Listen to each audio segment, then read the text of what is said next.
Қайырлы таң қазақ елі.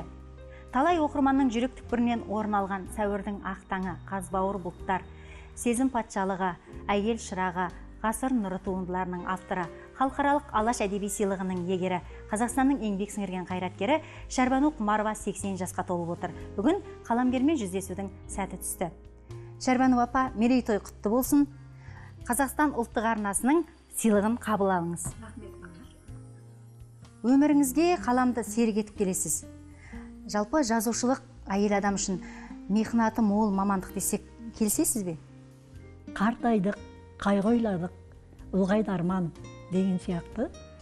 Қартайған уақытта адамның енді арманда көп болады, ойда көп болады. Алдыңа қарағаннан гөрі артыңа көп қарайсың. Не жаздым, не қойдым, не бітірдім, халқыма қандай еңбек сіңірдім деп ойлаған уақытта мен өзім өміріме көңілім толатын сияқты. Өйткені енді 20 шақты прозалық кітап беріппін. Оның ішінде толып жатқан жаңа эсселер, атақты адамдар туралы жазбалар бар. Мұхтар Әуезовтен бастап мен ылғи жаңағы эссе, өмірбаяндық жазып келе жатырмын.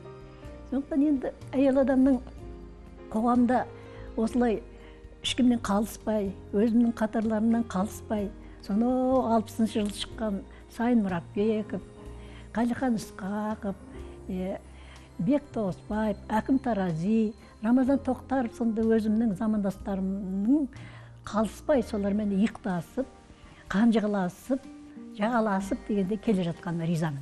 60-шы, 70-шы жылдардағы оқырман сіздің туындыларыңызды іздеп жүріп оқыды. Тіпті бір қызықты жайтты естігенбіз.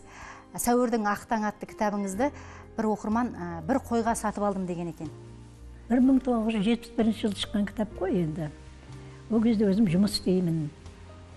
Парасат журналында жаңа жауапты хатшымын. Сөйтіп жүріп, осы сәуірдің ақ таңы шыққан кезде енді елдің пікірі әрі қалай болды. Біреу мақтады, біреу деді. Бірақ әсіресе жастарға қатты ұнады.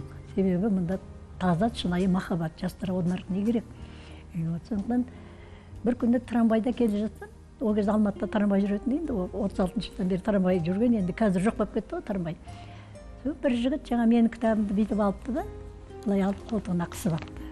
Ана кітаптың өзі жылма болып кетті.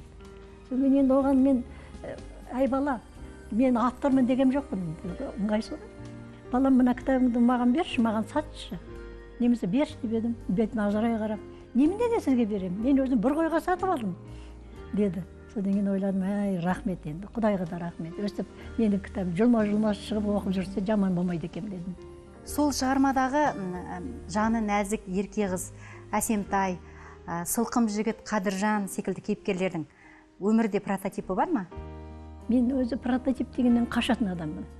Тіпті портретін де бермеймін ешкімнің. Өзім ойымша қиялымнан туады барлығы. Бірақ енді осы сәуірдің ақ таңында Әсемтайдың образына, туына себеп болған Тұрахан Сыдықова деген бір актрисамыз болды. Осы қайтыс болды.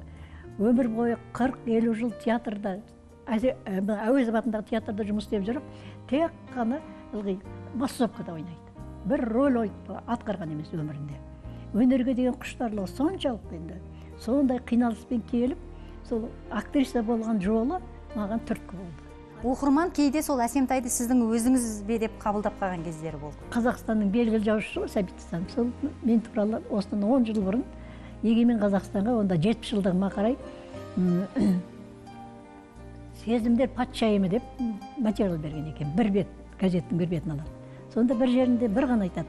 Кейде жазушы дейді, байқамай жазып отырып, өзінің автопортретін жасап жібереді. Өзінің мінезін салып жібереді кейіпкеріне. Мысалы, мына осы сәуірдің ақ таңындағы ана бір кейіпкер бар. Сол тура Шәрбанудың өзі.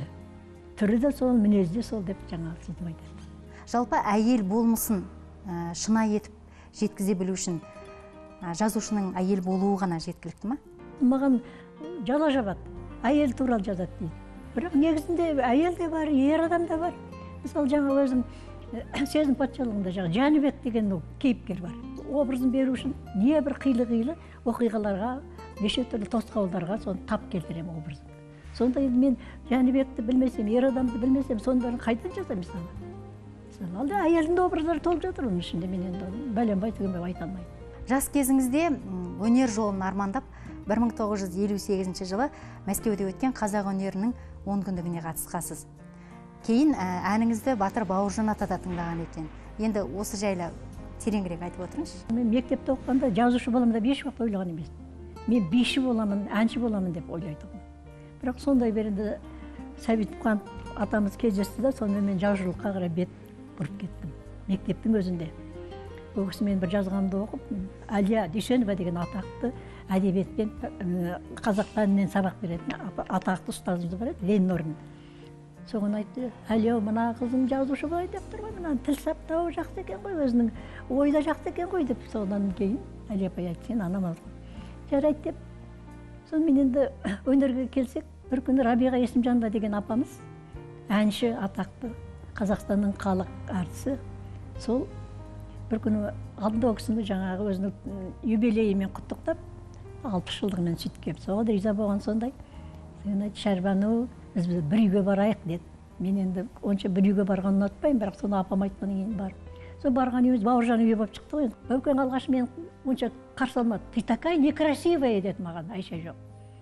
Соны не істерімді білмей, жылайын да білмей отырмын тығылып. Содан кейін Рабиға апам айтты, Бәуке, бұл Шәрбану, өзіңнің қарындасың, бұл жазушы адам, және әнші. Менің әндерімді Қорғалжынға барып, айтып, үйреніп кепті. Соның бірін айтып берсін деді. Заланып кеттім да, пианиноның жанына барып едім, апам да келді де кепті маған жаңа аккорд берді.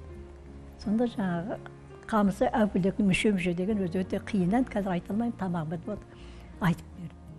Содан кейін келдім де орныма отырып едім, Бәукең бүйтіп қарап, милая, ты такая красивая, ты такая красивая. Мен де қалысқам жоқ. Бәуке енді қайсына сенейін, жаңа анадай деңіз, қазір мынандай деңіз, ешнәрсе деген жоқ. Бір жаққа қарап көзі сондай нұрланып, сөйтіп отырып қалды. Қазіргі уақытта өмірден өткен замандастарыңыз жайлы естеліктер жазып жүрсіз. Ол естелік кімдер жайлы, қай уақыттан бастап жаза бастадыңыз? Қай уақыттан екенін білмеймін, таяу арада ғана менің 10 жыл көрші болған қазақтың белгілі маңдай алды жазушы Асқар Сүлейменов туралы үлкен материал бердім.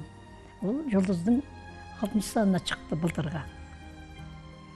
Ол тек қана Асқар туралы емес, Асқардың анасы туралы. Ешкім ол кісінің анасын білмейді. Үйіне келе чайын ішеді, кім екенін білмейді ол кісінің. Біледі, бірақ енді оның мінезін, ол кісінің адамгершілігін, кейде шайпаулығын біле бермейді халық. Ғана деп қарайды барлығы.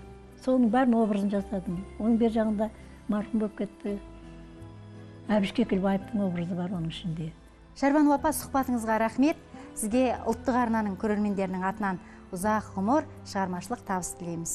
Құрметті көрермен, сіздер халықаралық Алаш әдеби сыйлығының иегері, Қазақстанның еңбек сіңірген қайраткері, жазушы Шәрбану Құмарованың әңгімесін тыңдадыңыздар. Әріптестер, сөз кезегі өздеріңізде.